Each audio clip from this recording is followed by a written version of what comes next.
everybody. Welcome to our panel discussion on AI and ethical challenges.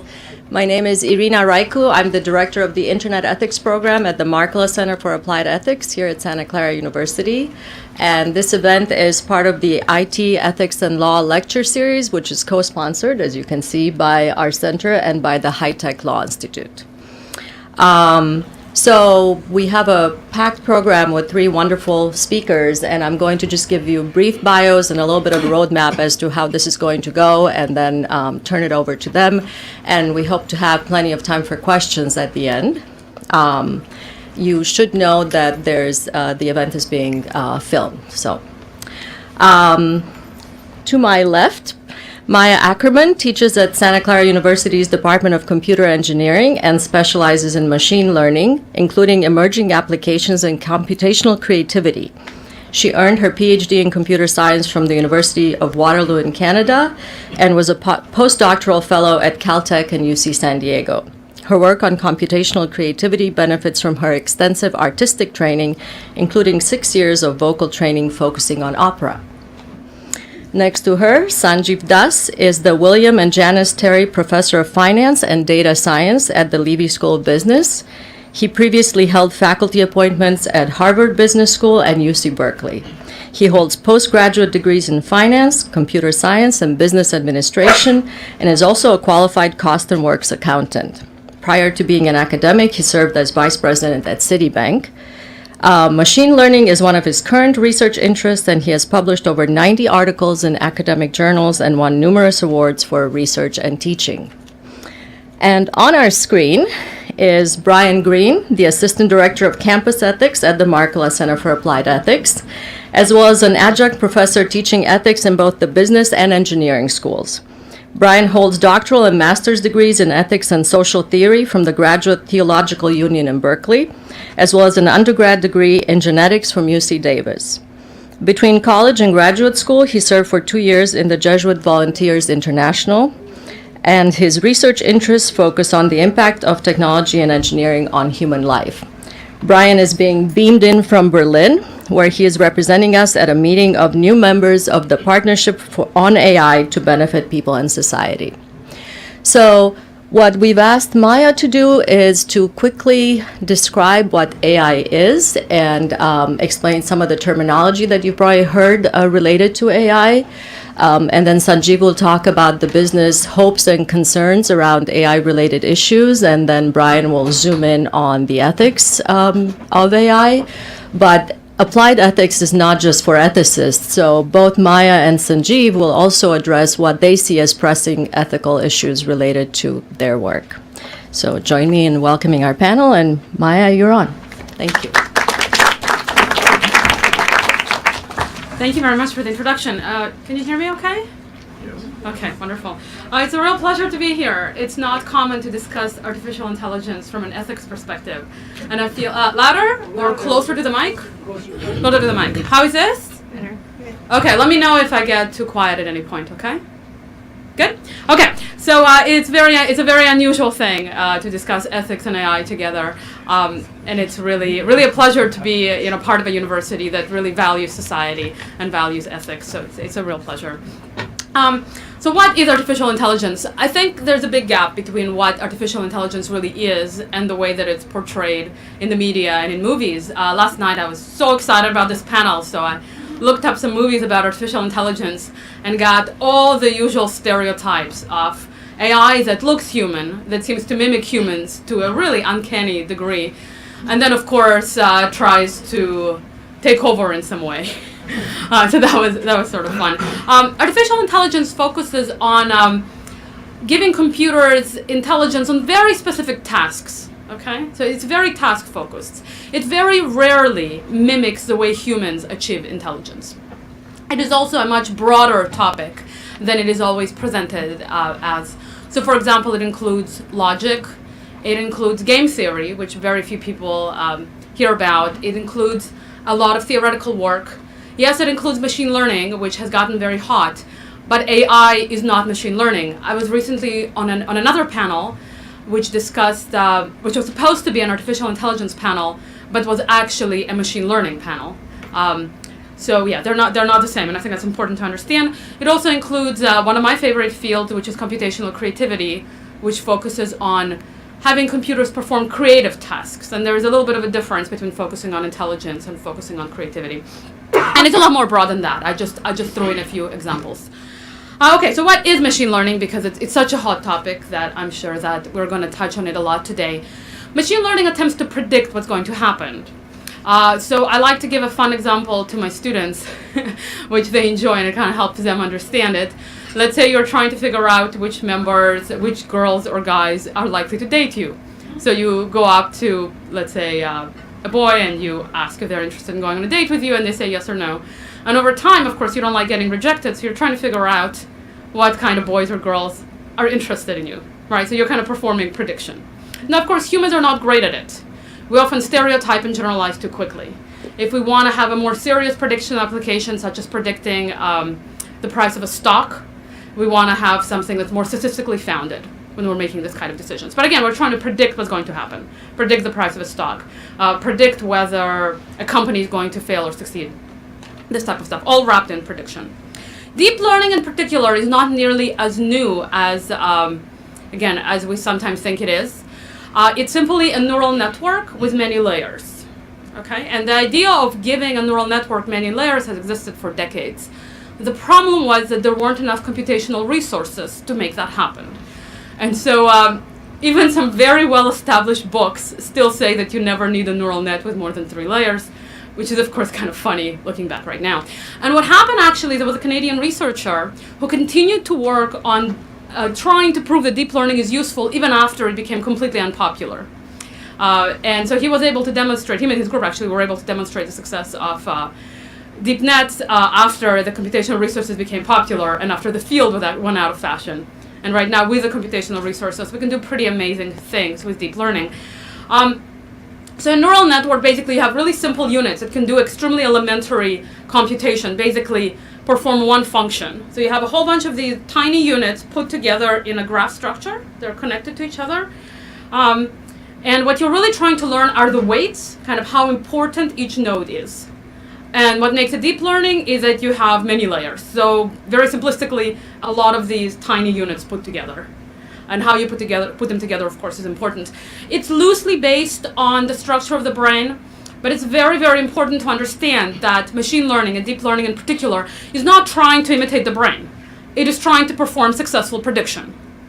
And not only does deep learning intentionally deviate from how humans work when it turns out to be more effective in what they're trying to do, but they're also not interpretable.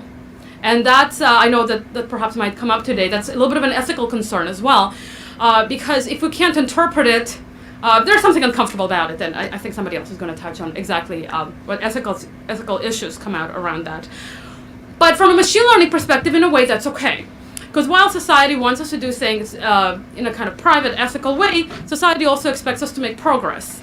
And sometimes it's easier to make progress using models that perhaps we don't understand very well, but that work well, in a sense that they are able to correctly predict the right outcome more often than interpretable models. I did a little bit of work. I started looking at a problem that was related to interpretability. And the issue there is that very often models that are easy for humans to understand are very, very simple, and as such are not very good at doing what they're supposed to do. That doesn't mean we shouldn't aim for interpretable models, and there's actually a huge movement right now in machine learning towards coming up with interpretable models that are useful, but it's more of a research area than a solved problem. Okay, there is also this notion that deep learning is it. We have found the solution, and that's very far from the truth. There are a lot of limitations. I'm kind of trying to keep track of the time here as well. There are a lot of limitations to deep learning, and currently, deep learning is successful at doing things that are very easy for us, but of course it can do it on a large scale, so that's nice. For example, there's been enormous developments in transcribing language, so having the machine listen and figure out exactly what you're saying with really impressive accuracy, something that humans have been doing for a very long time, very easily. Another enormous challenge in which we saw great progress with deep learning is computer vision, having the computer recognize objects accurately. Again, an enormous achievement. Where deep learning has not been as successful, so far there is some nice progress, but it's I guess it's not entirely clear that deep learning is going to solve creative problems. So there's sometimes thought of as sequence-to-sequence creative problems, such as, for example, generating music or stories that have nice high-level structure. So it's really the high-level structure that's challenging. Computers are excellent at creating short fragments of music or text that make sense and that are beautiful, but they're not as good at doing high-level structure. And that's something that a lot of researchers are working at right now. There's a little bit of progress, but there is also research on that outside of deep learning. So a colleague of mine named Rafael Pérez has the engagement and reflection model, which is actually really interesting. It uses emotions, it represents emotions, and uses these emotions to drive stories. A really beautiful model, not as well known as deep learning. And what we did is we combined some machine learning approaches with his model in order to come up with lyrics that do tell coherent stories. So that was really fun. So I think some of the progress towards making computers creative and some other challenges that deep learning has not been successful at tackling yet might come from different models, different ideas. And that by itself is not radical, because ultimately we move on and we come up with new things, and eventually deep learning is going to be just one more of those tools that we're used to having. So ethical issues, there are so many. I'm going to try to bring one up that's probably not going to come up otherwise. In my field of computational creativity, which is a subfield that I specialize in, there's actually a lot of interaction between a lot of consideration of how computational creativity and artificial intelligence in general interact with society. Now, there are two main branches of computational creativity. One concerned with creating autonomous creators. So there are some works on creating autonomous artists. So there's, for example, the Painting Fool, which is a computer system whose work have been displayed in galleries and commissioned. So in some sense, it's a real artist. So we do a lot of discussion around what that means for society. It does threaten people, but does it actually cause any real problems? Is it just one more artist, or is it trying to replace all artists? I lean towards the former. So a lot of discussions like that. There was also recently a musical where a lot of the parts of the musical were done by a machine. So again, we had a lot of discussions as part of our conference about what does that mean for society if we're moving towards creating art forms like musical in a more and more autonomous way. The other branch, which is what I focus on, and it's going to be the last thing I mention, is co-creativity. So having computers help us be creative, but not in the same sense that perhaps a paintbrush helps us be creative, but more towards how we make co-creative partners that are machine partners, but that they're collaborating with us in a similar way that another human might. What does that mean? What would that take? And there's been a lot of progress and a lot of my own work geared towards creative partnerships. So I have a system that I've been developing for a long time, even before coming here, called Alicia, which is a co-creative partner for coming up with melodies for text. So a person types natural text, and it gives you melodies to which you can sing the text. And it makes it very, very simple to come up with original songs within, takes about maybe 3-4 minutes. And I can't write songs without my system at all. So it's kind of interesting. Very recently, I was giving a workshop about it just last week in Mexico, and one of the people who used my system told me, well, I was collaborating with you. I wasn't collaborating with your system. But I can't really collaborate with her. I don't know how to compose songs, right? So that was, it's this kind of problems, these kind of questions that we tackle that I think have very real connection to ethics. And I think that helping humans be more creative by giving them collaborators they can work with, I believe that that's kind of a positive contribution to society. Okay, and I'm going to stop here. I'm going to go there and post the slides. Okay, so hopefully your neck will now get a change of orientation. That will be fine here. So. All right, this is gone. There you are. Okay, let's see if this is working. Yeah, great. Okay, so what I'm going to do is, I'll just speak loudly so hopefully everyone can hear. I'm going to talk about just two things. One is what's happening in business with AI right now, and then how does bias creep in when we do that in the business setting, okay? So, and how do you measure it and so on and so forth. If you haven't read this book, I just wanted to say, go ahead and read it, because this is at the intersection of a math person telling you about ethics, and it's all wrapped up into one book with a whole bunch of traditional use cases. And so, you know, Kathy's done a great job. She's, of course, very much extreme on one side. You might get that from reading the book, but it's probably an educative book in any case. There are two types of AI, and I'm pointing this out because it's sort of useful for what I'll say later. One is what we had old age AI called expert systems, where you kind of automated something the human was doing. So you took the human activity, wrote program code to actually do exactly the same thing, and so you just automated it. The new AI takes a lot of data and lets the machine learn a relationship between all that data and the actions that are actually taken. And by doing so, it optimizes the function of some optimality, which actually might do better than what the human was doing before. So original AI, which is expert system, was bounded. It was bounded because you just codified what the human was doing. But now you're letting data drive the system, which learns for itself, and because of that, it can actually end up producing results that are better than what a human actually would do. And so now we have sort of unbounded AI, and that's the new age of AI that's causing us to have all this exciting sort of stuff happening. Plus, you basically can get data-driven AI that will be unbounded and do better things than we had before. Okay, so that's the basic part of it. I love this slide because it follows directly from what Maya said without knowing that was coming. But conversational AI is a big deal in my field of finance. There's a big shortage of what are called chatbot engineers right now, because everybody in finance is trying to build a chatbot to talk to you and do better than what a human can actually do. And it turns out this is really useful, because if you have a call center with 5,000 people with a turnover of about 50% a year, you have most of the time pretty badly trained people there. And you know that from your experience with a call center. But if you have an AI that actually does a better job than any of those people, then every time you put up the AI operating system number 2, you get retrained all 5,000 at one time, and they keep getting better and better with consistent service levels. Okay, so that's one of the things that drives this. A lot of companies are in this space right now. A lot of finance companies are generating reports. For example, Standard & Poor's produces all its credit reports first draft from a text generation engine. That's changed the way they have all these analysts are not required anymore. Okay. This is sort of a standard graphic for all these cost drivers. You can see in different segments, mostly on the sales side and customer service side, we're getting chatbots coming in and basically generating huge savings. Okay, so every company is going to do this eventually, simply because it saves you a whole bunch of money. Hedge funds, for example, are automating decision making. So traders, you'd think that the trader job was sort of a sophisticated job. You need to go to business school and then get a scientific training as well to be, sort of quantitatively very smart. All that stuff is being taken away. Goldman Sachs had a dealing room in London with 600 equity traders. They've got 2 left.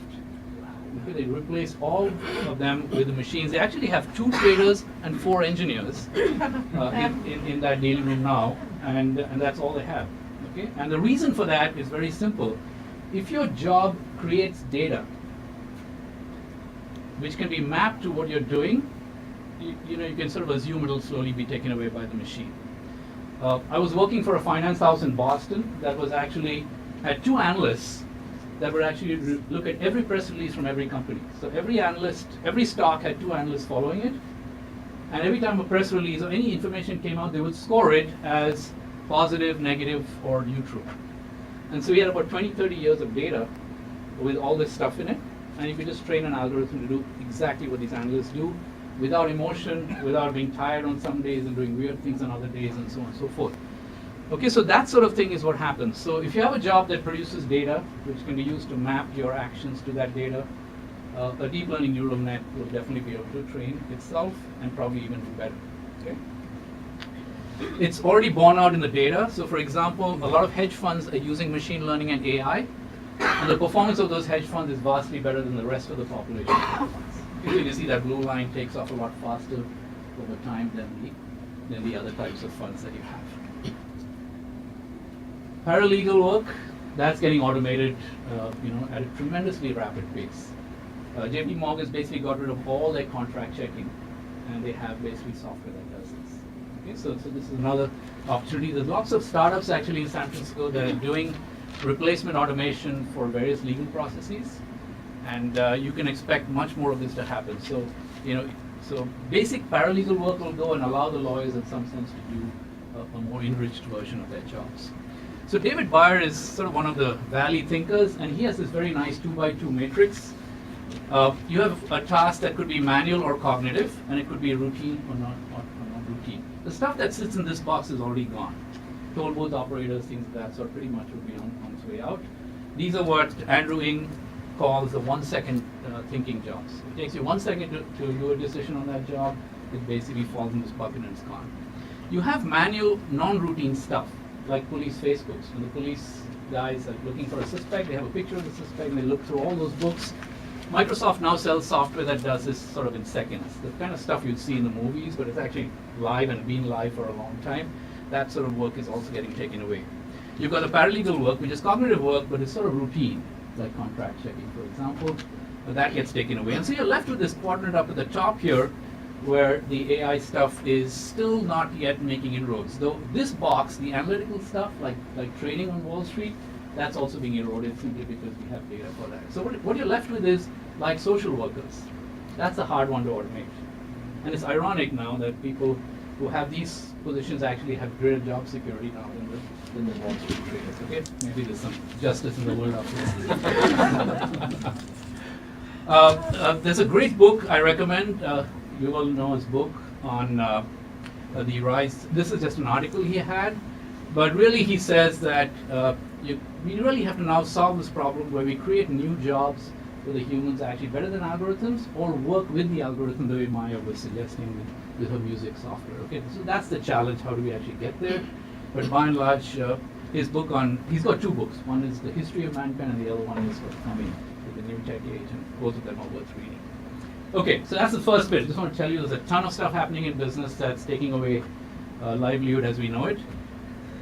The bias side of it. When you have machines doing stuff, they might inject bias, but no machine starts out being biased. Okay? It's the human that injects the bias in it, obviously, to start with. Now, as a statistician, if you want a framework for doing this, let's say, what is bias in our legal system? Bias is when we start using characteristics that are protected to actually make decisions between people. Okay, a lending decision, for example. So if I use ethnic characteristics to decide whether you get a loan or not, even whether it's machine-driven or not, that's illegal. If I use structural characteristics, your income, your education, so on and so forth, that's okay. Now the problem arises when machines start figuring out relationships between okay characteristics and the protected characteristics, and starts figuring out weird correlations we didn't see as humans because of all the data they have, and we see unobservable structural characteristics that correlate with unobservable ethnic characteristics. And if that channel starts getting input by the machine, whereas humans weren't able to do that before, if it comes through this channel, that is, a lot of big data finds these unobservable ethnic characteristics and uses it, then we deem it to be illegal. But if it does correlate with structural characteristics that are legal, then it's not illegal.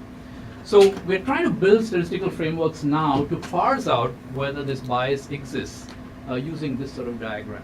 Okay, and this is sort of the foundation of the new statistical theory for detecting bias that might be generated by machines.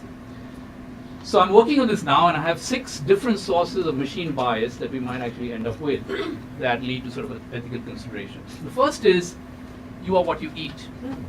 Okay, so if you take police data where there was a lot of bias policing, and you train a machine on that, obviously the machine learns the bias as well. Okay, that's the first form of bias, and that's the obvious, easy one that you see. The second one is that the machine is going off and doing something you can't explain. Maya talked about sort of trying to explain the results of these machine learning and AI tools, and they do weird things that are completely unanticipated. So for example, there's this great example of an economist giving a lot of data to the AI and saying, figure out how to eradicate poverty. Okay, big world question. And the machine comes back and says, just kill all the poor people. Okay, so, and it works, right? It's gone and done the job for you, but it's clearly doing something a human would never have considered, or at least, discarded right at the beginning. Okay, but that's sort of this artificial stupidity that you get from machines that you can't predict. And sometimes, if you can't predict it, it might be too late before it goes off to illustrate things. The third type is curation bias. You actually curate the data before you feed it to the machine in a way that injects the bias. So she gives this great example of how her kids had great, healthy sort of outcomes because she was curating the food before they got it. So if you record what they're eating, and you look at what's going on there, then it looks like people are doing really well with their diet. except that it's already been curated because parents will generally give the kids a restricted diet to start with. You have objective function bias. Every AI researcher or modeler has to put in some objective function. And the moment you put in an objective function that's biased, you automatically have the machine behaving in a biased fashion as well. Okay, so that's the fourth way you get it. The fifth way is reinforcement. In AI learning, there's something called reinforcement learning, where the machine keeps learning from iteration after iteration of playing with itself like a chess computer, or learning from more data it keeps grabbing, and so on and so forth. But what happens is that you can actually end up with everything becoming the same. So this is what happened in the music world. In the music world, we have companies that now predict a hit song. They've taken a lot of data about songs and try to predict hit songs. And it turns out, today we have 1 or 2 big companies in the US doing that, and about 5 in Europe. They control the market for whether a song is a hit song or not. Every time you write a song, it goes through this thing, and it tells you whether it'll be a hit or not. And then they've tried to discover what to do to make this even a bigger hit. And it turns out the research shows that if you play this song along with other hit songs on the radio, it tends to improve or compound the effect of its hitness, so to speak. So if you notice when you're listening to the radio that you get a whole bunch of great songs followed by a bunch of lousy songs, that's because the algorithm has decided that that's sort of the optimal thing to do. What it does is it homogenizes everything. All the songs are going to start looking the same because there's one prototype that seems to work as a hit song, and then everything becomes very similar. So that's a different kind of bias where you sort of make everybody homogeneous when heterogeneity was actually something you might be going for. Okay, so that's the fifth type of homogenization you can get. There's this great tool for these hit songs. In fact, let me see if it'll run here.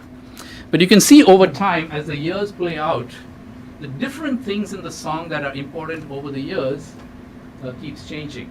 And what you want to do is you want to build things like this for any AI, so that you can actually see what are the factors that are determining what is the most important feature in its decision process. So in the 90s, you get slightly different features showing up for the decision versus in the 80s, and so on and so forth. As long as that's varying over time and not converging, you know you're not dealing with homogenization bias, right? As long as these things keep changing over time, don't become all the same thing. Let's see. Okay, where did my thing go now? Welcome to the evolution of music and the consumer panel. I'm humbled to be here with this my incredible goodness. group of panelists. Sorry about that. You'd be hard pressed to find a group more knowledge. I thought that was Brian speaking over.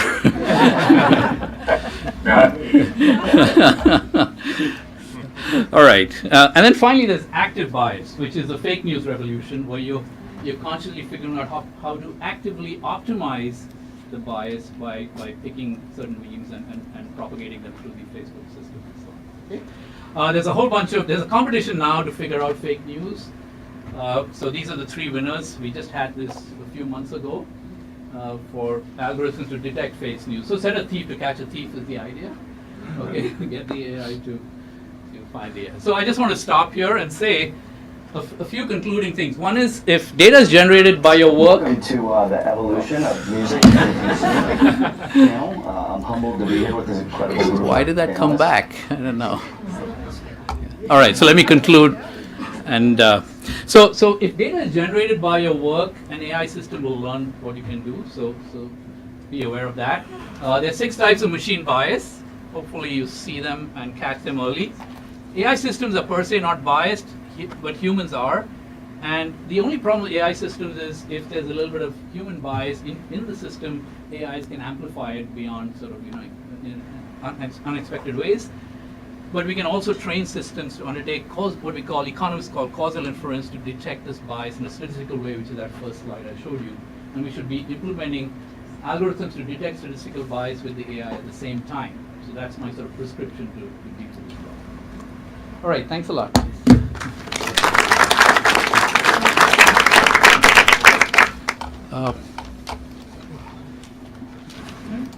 Okay. All right, here I am. First of all, I want to apologize for being 9 hours away and not being able to be there in person, but going to the partnership on AI meeting was certainly a very productive meeting, a very good experience. All right. So basically I want to talk about 9 areas of ethical concern with artificial intelligence. The first one being simply technical safety. So the most basic question with any technology is whether it works or not. Will AI systems work as they're promised, or are they going to fail? And when they fail, what will the results of those failures be? If we're dependent upon them, are we going to be able to survive without them?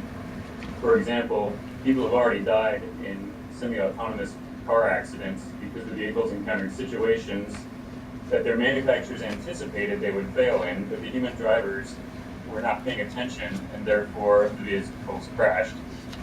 I just heard actually a good example of that here at the conference, where someone was driving down the road while on a conference call, and he had to look something up while he was driving his Tesla, and for some reason the automatic lane guidance didn't work, and he ended up severely damaging the side of his car. He blew out 2 of his tires, $50,000 damage to his car. So these are definitely problems that can arise.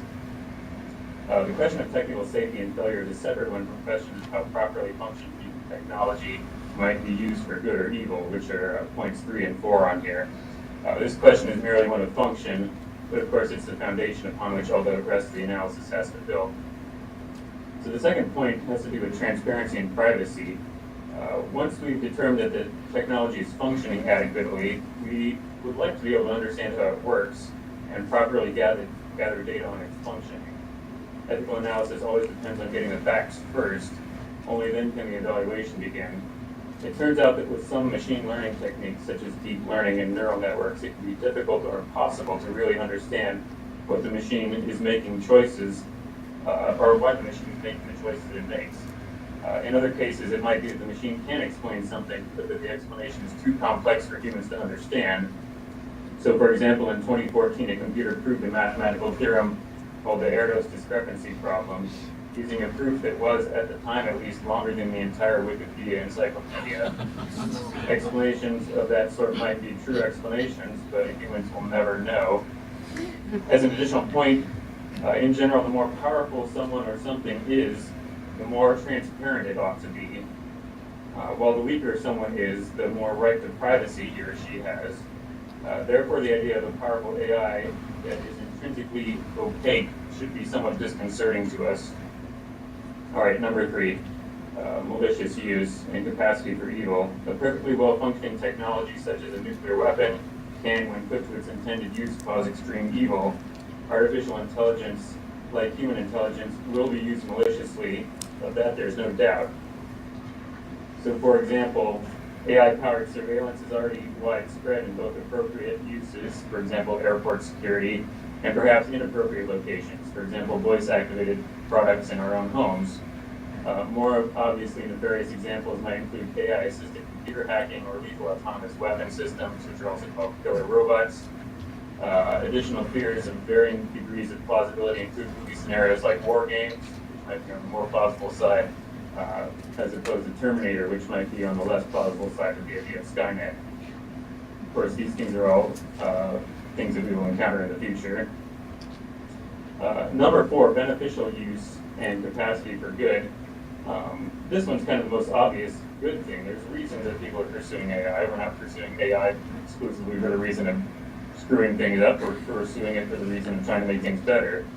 Almost without saying helping people is good. Therefore, insofar as AI helps people, we can be glad and appreciate the benefits it gives to us. Additional intelligence is likely to affect nearly every field of human endeavor. A lot of people at the conference here were talking about how artificial intelligence is really a general purpose technology. It's like electricity, it's like farming, it's like the Industrial Revolution. It's so basic and so general that it's going to affect everything. Insofar as, if you look at the example of electricity radically changed humans' culture, and so we can expect that AI is going to do something similar. Some examples where AI has had effect would be in archaeology, biomedical research, communication, data analytics, education, energy efficiency, environmental protection, farming, finance, legal services, medical diagnostics, space exploration, transportation, and so on. So these are extremely diverse fields, and they're all going to have artificial intelligence affecting them. One example of AI that we might not be thinking of is for farming. there is a company, I believe it's here in the Bay Area, or there in the Bay Area, not here. They basically put cameras on the bottom of the tractor. The tractor drives down the row of crops in the field, and it looks at every plant, and it decides whether this is a crop or a weed. And when it sees something that matches the description of a weed, it then sprays an extremely tiny dose of weed killer right on it. This is good for environmental protection because it uses vastly less weed killer, and it's good for food production because you can create much, much more output with less labor intense, or less use of labor. The fifth point that I wanted to talk about is bias. Sanjiv talked a lot about bias, and he did a very good job with it.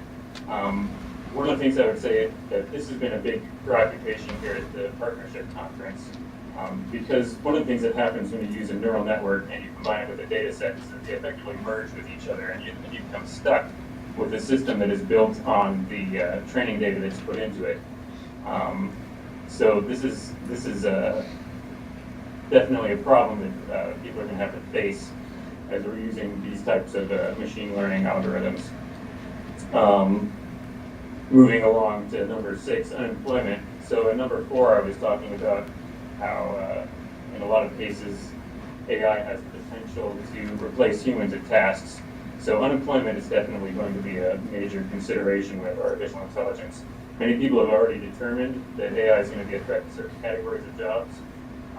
Indeed, automation of industry has been a major contributing factor to job loss since the beginning of the Industrial Revolution.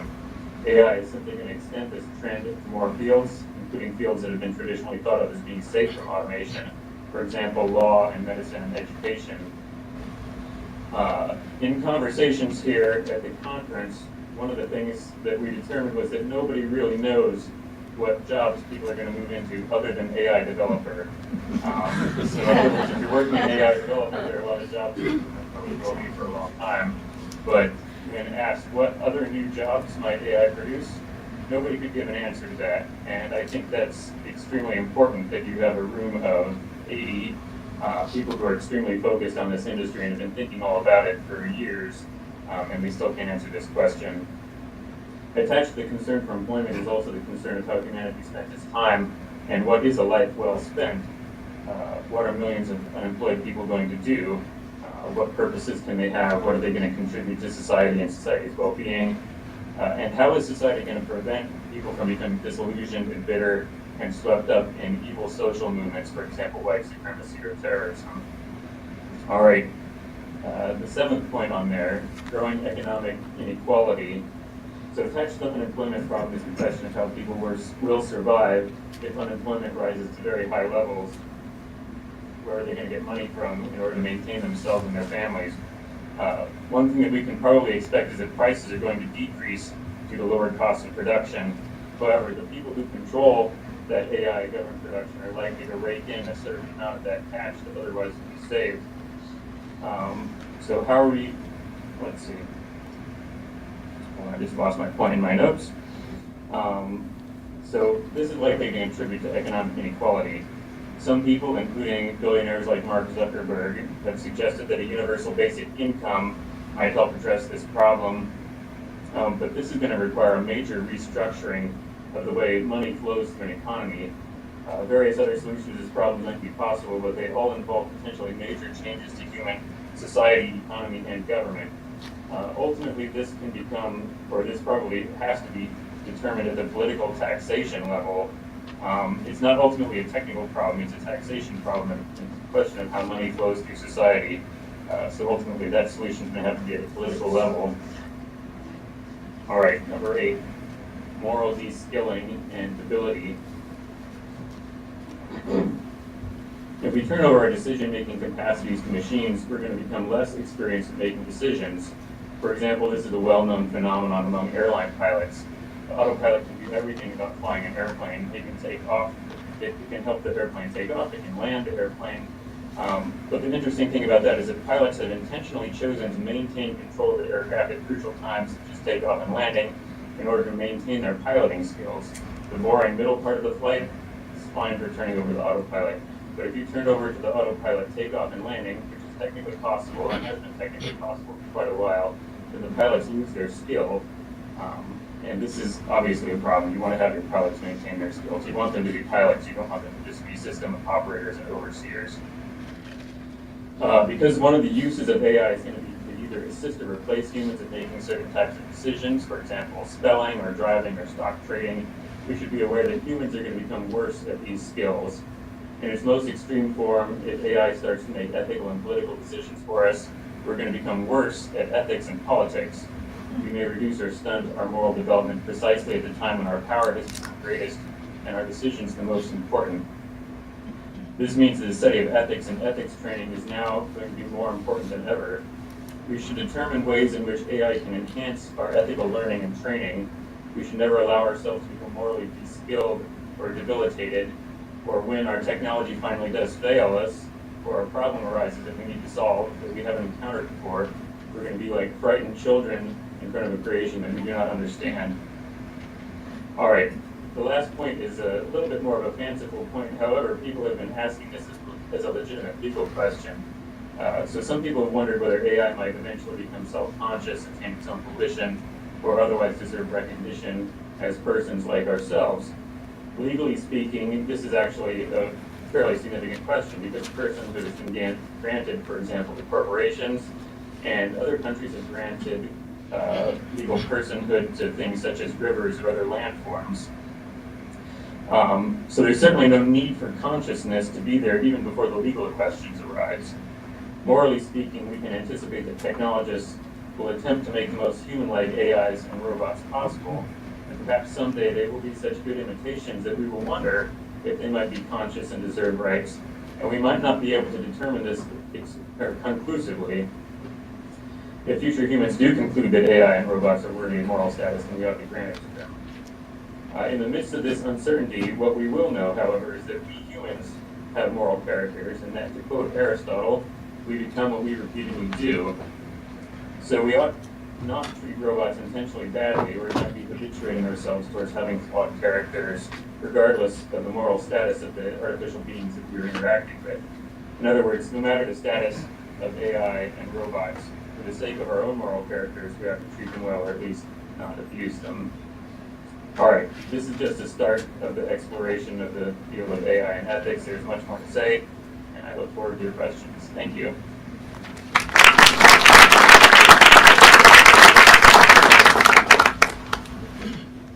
So I'm going to walk around with a microphone. I'm going to steal one of yours, I think.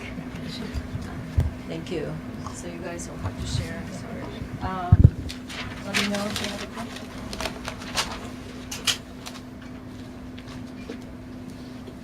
I don't know if this is exactly AI, but lately I've been kind of concerned. I watch a fair bit of YouTube, and I'm immersed in a world of climate denial and German accordion music because I was quite convinced of global warming and all that, but I thought, well, what are these deniers saying? So I watched one of those, and then they sent me another one. I watched that, and now all I see is these global warming denial things, and then I also got a little bit interested in German music, and so I'm living in a little world that I'm sure none of you are living in, and it's this cyclical thing, and I feel like, anyway. You get the point.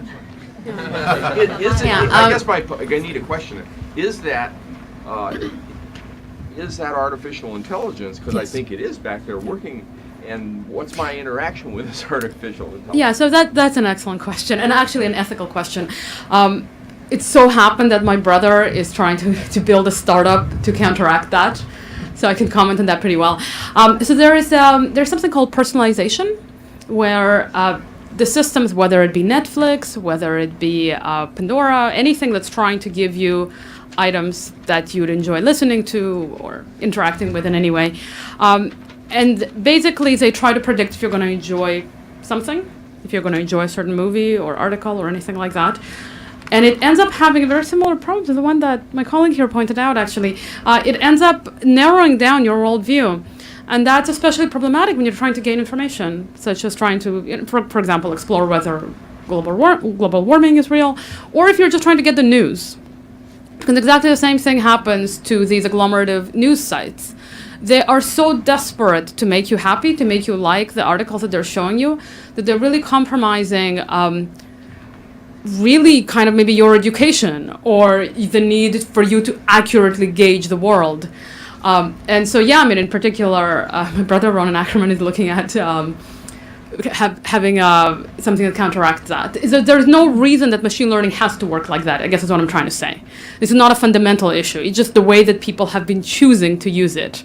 So far, people have been prioritizing making you enjoy their product, enjoy what they're giving you, versus making sure that you have a well-rounded or accurate even perspective.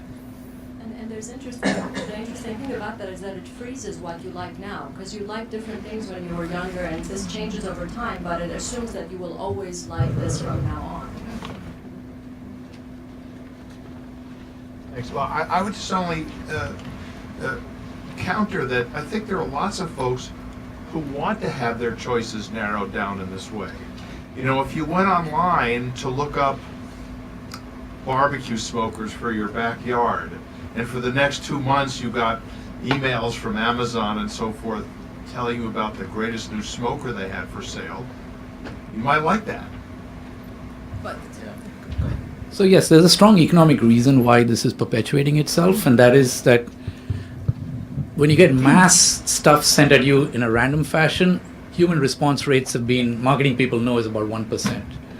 And when you get targeted stuff sent at you, it's now currently about 15%. What it's done is reduced all the junk mail in our boxes. So it's called advert targeting, and really that's what you're getting. So it is efficient, but it is also narrowing your worldview, and it's a trade-off now that Shelby was pointing out. And certainly, I think I'm getting a lot less irrelevant junk mail or mail than I used to get before, and I appreciate that. But we also have to worry about the trade-off. Okay, so yeah, so it's If I can just very briefly add, we don't need to use the same approach for searching on Amazon versus looking up news. And it's a matter of balance. We don't have to go to one extreme or another.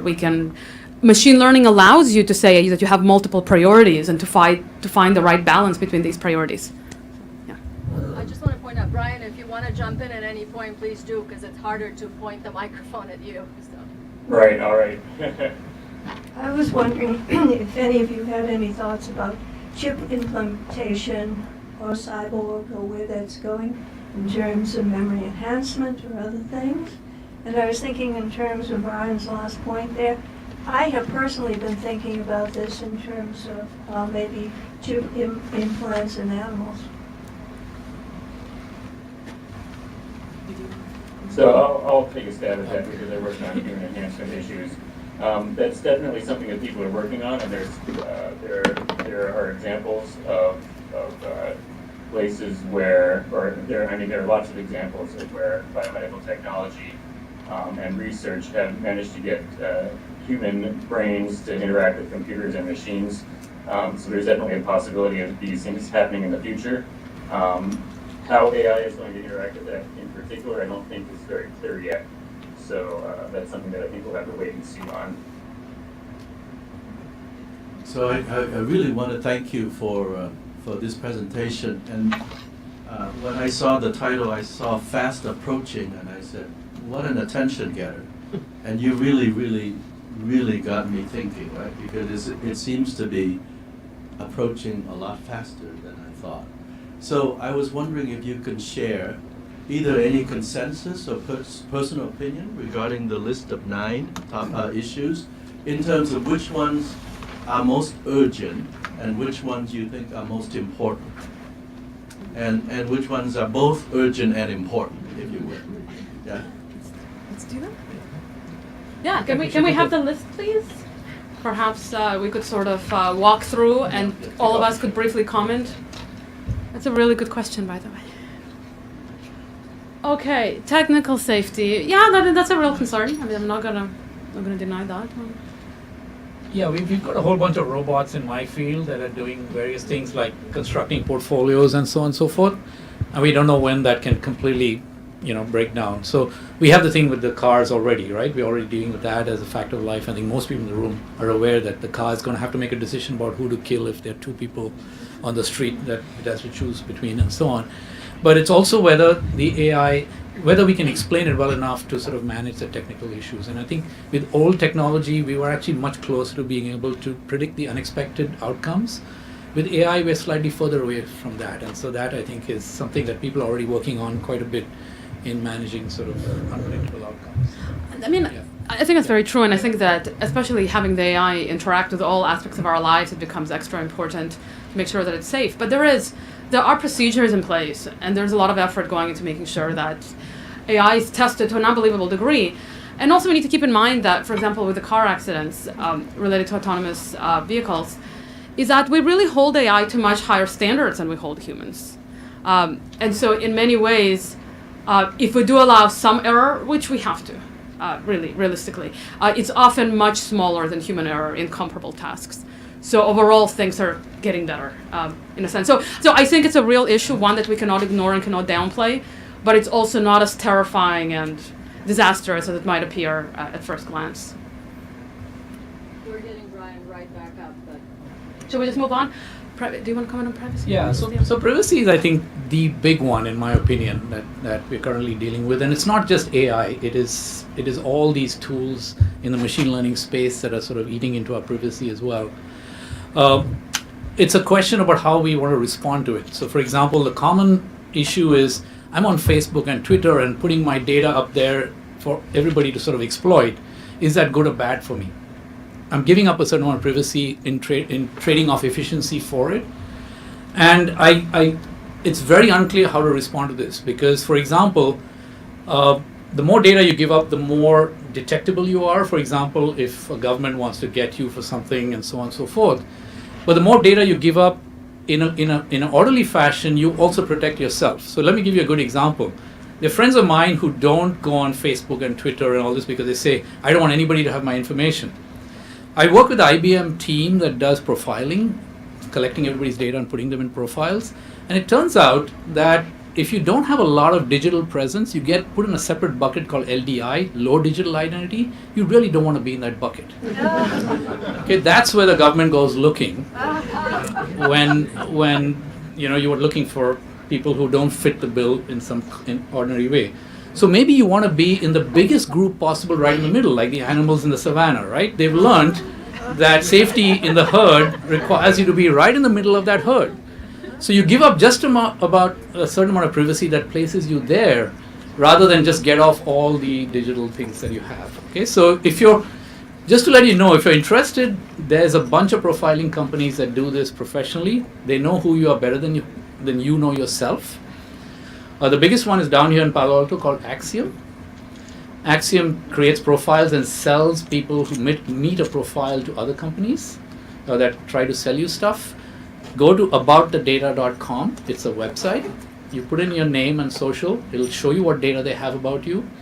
You'll be actually quite surprised that they actually have a profile of you that's something you would not be able to write out if you sort of took out a piece of paper and started writing, because you forget a lot of stuff about yourself.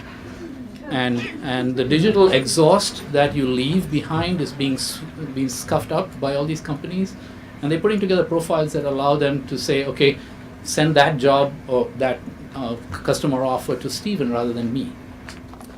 And that's efficient also because we're getting targeted stuff. But okay, so really briefly, because Brian is not here, I want to make 2 points. One is that I'm a privacy lawyer and I would never give my name and social to Axiom to see what they have. They only show you part of what they have, so I'm not sure that trade-off is worth it.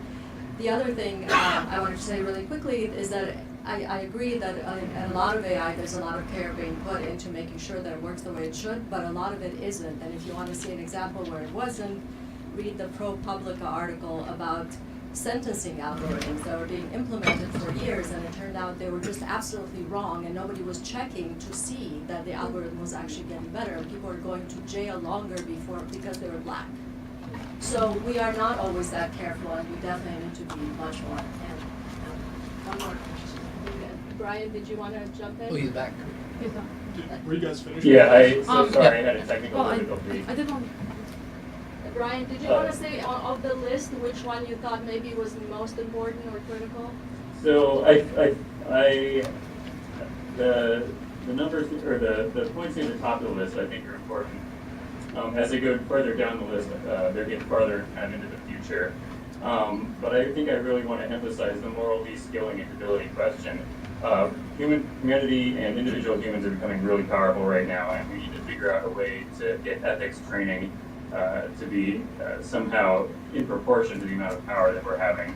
So I really want to emphasize the ethics angle. I think that the entire reason the partnership on AI had formed is fundamentally an ethical reason, and I think that the companies that are involved with the partnership on AI recognize that. So I have some optimism that the problem will be addressed at least. Well, I have one quick question. Recently, Facebook was running an experiment where two artificial intelligence programs were talking to each other, and then they decided to use their own language. Do you think that's evidence of artificial consciousness? Brian, go with that. Okay. All right. So it turns out that experiment was widely misreported, and basically what was happening there was the two bots that were chatting with each other started coming up with shorthands for how to communicate things. I don't think it's any evidence of artificial consciousness. I think we're really far away with that, or far away from that being a question. Although, I mean, when I say really far away, I mean 15 to 30 years. There are some prominent people at the conference here who know or who would have the best perspective perhaps on this kind of stuff. We said that we're looking at artificial general intelligence, in other words, some type of potentially conscious type of machine. 15 years minimum, 30 years maximum, so we're looking 15 to 30 year window. But the particular example of the bots chatting with each other is not yet an example of consciousness. So we have time for one more question, but Maya, I did you want to answer? just wanted to mention about privacy. I actually worked on machine learning and privacy for a little while. I mean, you can't learn if you have no information, right? And actually, computer scientists have put in some really strict requirements, like differential privacy. You'd be amazed how strict they are. And even then, even under very, very strict constraints, sometimes privacy can be broken. And so, I mean, and I agree. I mean, that was an interesting example about sentencing. Yeah, I mean, the fact that there are good techniques out there doesn't mean that they're going to be followed. But kind of at least the research community does have very good methodology and does try very hard. But the problem of privacy is fundamental. If you're trying to learn from data, you need the data. And so somebody can learn something about you, even if people try very, very hard to minimize that risk, even within the algorithms themselves. I just wanted to point that out. Hi. I'm a student here at Santa Clara. So just wanted to ask, like, what should I then be studying to ensure that I have a job, let's say 5 years down?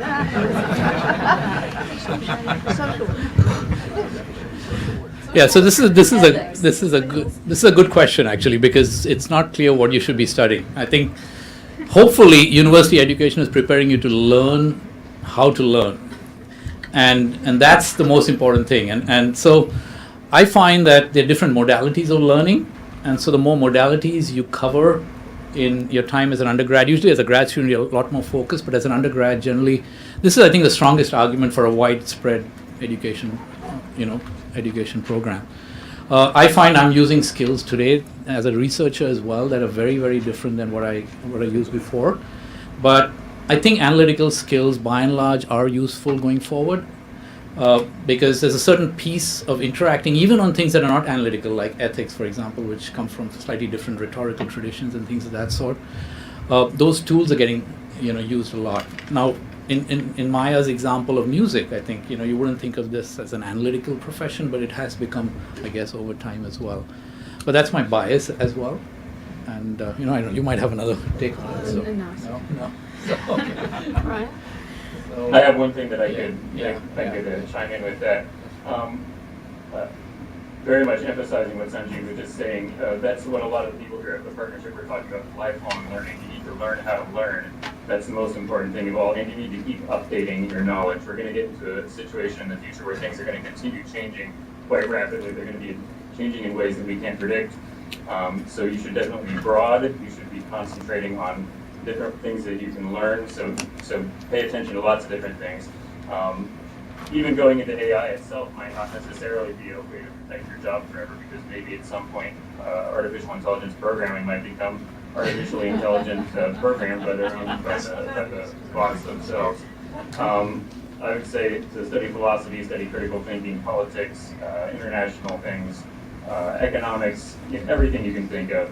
Obviously, you can't get in super great depth and necessarily know that it's going to turn out well and have a lifelong career, but at least you'll be prepared to learn the things that you will need to learn when we get to the point where we need to know what those things are. I think I actually would like to comment, and this is not philosophical. This is very pragmatic. I actually think, given where we are right now, it seems to me personally, and I'm sorry if I disagree with thousands of experts. I think it's absurd to pick a job based on where the jobs are going to be available. Pick a job that you want to do and become so good at it so that if there is one job that's going to be left, it's going to be yours. Really, we need right now. We're losing jobs, but the people who are genuinely good at what they do, I think across almost all fields, still have jobs and even have job security because of how good they are, not because of how popular their field is. I mean, being a professor is not really, a safe job. There aren't many openings, but the people who are genuinely good, they get the positions, and I think that's a good attitude. And if you pick something that you really love, you're, I think, more likely to be genuinely good at it. So I think we can all see that we have very good professors at Santa Clara. Thank you all very much.